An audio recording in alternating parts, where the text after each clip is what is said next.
clothes. 최화수는 수원의 동쪽 끝 아파트로 둘러싸인 상가 지역에서 라온 헤어살롱을 운영하고 있다. 그녀는 미용 관련 자격증에 합격한 후 수원 중심가의 꽤 큼지막한 대형 체인 헤어숍에서 혹독한 수습 기간을 버티며 기술을 익히려 노력했었다. 숍에서 청소와 샴푸 등 허드렛 일을 하며 선배 미용사들이 하는 각종 헤어 기술을 눈썰미로 익히려 몇 년을 버텼지만 화수는 아직도 핵심 기술을 제대로 배우지 못했다.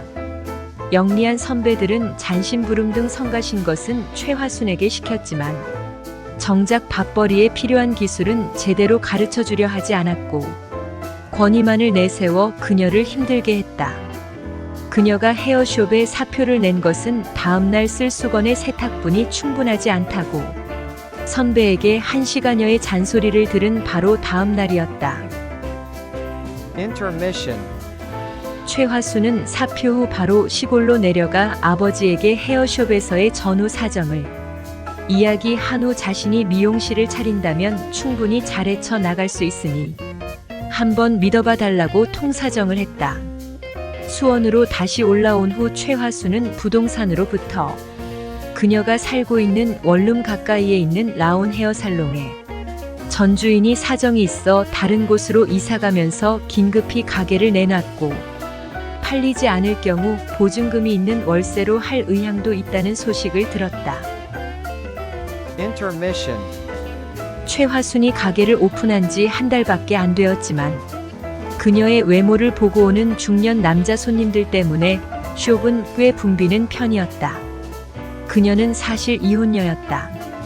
고등학교 철모르는 시절 나쁜 남자 꾀임에 넘어가 살림을 차려버렸던 그녀는 자신의 선택이 잘못되었다는 걸 술만 먹으면 주먹질하는 남편이란 작자에게서 느낀 이후 아이가 없다는 걸 다행으로 여기고 헤어져 버렸다. 그녀의 나이가 30대 후반이 될 때까지 남자를 쳐다보지 않은 것은 그때의 영향이 컸고 경제적 독립을 위해 이것저것 닥치는 대로 익히고 해보려고 했지만 손에 맞는 것을 찾지 못하다 미용 기술을 익히기로 하였던 것이다. 많이 찾아오는 남자 손님들의 머리는 사실 큰 기술이 필요치 않았고 시간도 오래 걸리지 않았다. 문제는 혹가다 찾아오는 여자 손님들의 손이 많이 가는 헤어 손질이었다.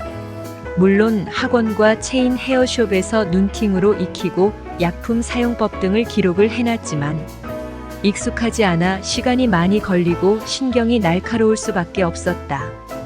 그렇다고 계속해서 손쉬운 남자 머리만 만질 수는 없으니 손질이 어려운 여자 손님이 오는 경우 다른 손님은 돌려보낸 후 충분한 시간을 가지고 케어에 임했다. 그러다 그녀는 간단한 일을 보조해줄 직원을 뽑기로 결심을 했다. Intermission.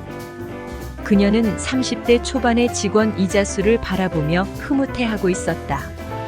이자수는 가게에 들어온 지 한 달밖에 되지 않았지만 숍안의 일을 이해하고 최화순이 편하게 전문 미용에 전념할 수 있도록 모든 일을 척척 처리하였다.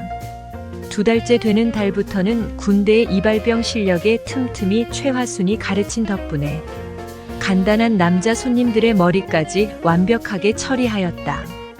물론 남자 손님들은 최화순의 손길을 느끼길 바랐지만 어쩔 수 없는 일이었다. Intermission. 그러던 어느 날부터 가게 뒤마당 빨래 건조대에 업무용 수건 외에 옷이 걸리기 시작했다. 최화수는 개인 빨래는 집에서 하는 게 좋다고 생각했지만 특별히 뒤마당을 가게 손님들이 보는 것도 아니기 때문에 특별히 잔소리는 하지 않았다. 며칠 후 건조대에 청바지와 티가 걸려 있는데 아무리 봐도 치수상 이자수가 입기에는 무리가 있어 보였다. 라벨 등을 자세히 들여다보던 최화수는 화들짝 놀라고 말았다. 젊은 여자들이 선호하는 상표였기 때문이었다.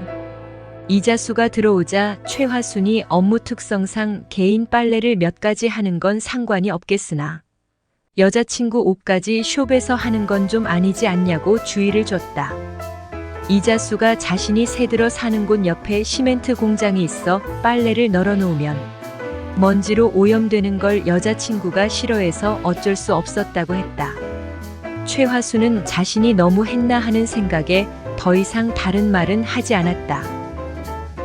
Intermission. 미용실에서 특별한 예약 손님 때문에 확인해 볼 염색 약품이 있어. 아침 일찍 출근한 어느 날 뒷마당을 열어본 최화순의 눈이 휘둥그레졌다. 거기에는 여자 겉옷 외에 속옷들까지 여러 개가 걸려 있었다. 그녀는 속으로 아니 아무리 그래도 그렇지 어떻게 여자친구 속옷까지 여기서 건조를 하는 거지 하며 이자수가 출근하는 대로 따끔하게 한 소리 해야겠다고 생각했다. 최화순이 한참 동안 염색약을 살펴보다 창문 밖으로 길 건너 앞 건물 오피스텔 베란다에서 여자 옷을 걷고 있는 이자수를 발견했다. 그녀는 이자수가 저 건물에 산다는 말은 들은 적이 없는데 왜 저기서 여자 옷을 걷고 있지라고 생각했다. Intermission. 며칠 후 라온 헤어 살롱으로 경찰이 찾아와 이자수를 찾았고 경찰서까지 동행했던 그는 몇 시간 뒤 돌아왔다. 최화순이 무슨 일이냐고 물어보니 이자수가 요금방에서 자꾸 여자 옷이 사라는데 자기와 인상착의가 비슷하다는 신고가 있어 동행했는데 알리바이가 있어 풀려났다고 말했다. 최화수는 며칠 전 앞 건물에서 그를 본 것을 이야기하려다 말고 무슨 알리바이냐고 물었다. 이자수는 그 시간에 화순 원장님과 같이 있었다고 이야기했으니 경찰에게 그렇게 말해주면 나중에 은혜를 갚겠다고 했다. 그러면서 이자수는 자신이 군제대 후 경제적으로 어려워 여러 가지 직업을 전전했는데 최화순 원장이 받아줘서 여기서 일하는 것과 또 한 가지는 인터넷 여자 중고옷 판매점인 리클로우즈에 옷을 공급해왔다는 걸 사실대로 고백했다.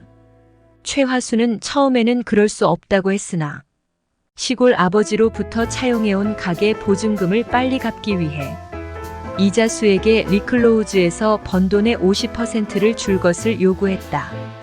요구 지분이 너무 많다고 난색을 표명하던 이자수는 어쩔 수 없음을 인정하고 그러자고 했다. Intermission. 5달 후 라온 헤어 살롱의 운영을 이자수가 하고 있다. 최화수는 독한 펌약과 염색약 등으로 손과 몸이 망가져 더 이상 미용실을 운영할 수 없게 되어 가게를 이자수에게 넘기고 아버지가 살고 있는 시골로 내려가고 말았다. 이자수는 라온 헤어 살롱의 여자 손님을 상대하는 전문 미용사를 자신이 고급 미용 기술을 익힐 때까지만 고용했고 본인은 남자 손님들을 상대로 간단한 머리 손질만 했다. 그리고 그의 두 번째 직업의 범위도 여러 곳까지 확장해 더 많은 중고옷을 훔치고 있었다. 이자수는 숍에서 손님의 머리를 감기며 생각했다. 욕심이 과한 최화순이 그녀가 미용실에서 사용하는 약품에 자신이 독한 화학성분을 섞은 걸 모르고 사용하다 몸이 망가져 다 죽어가고 있는 건 자업자득이라고 말이다. 종료.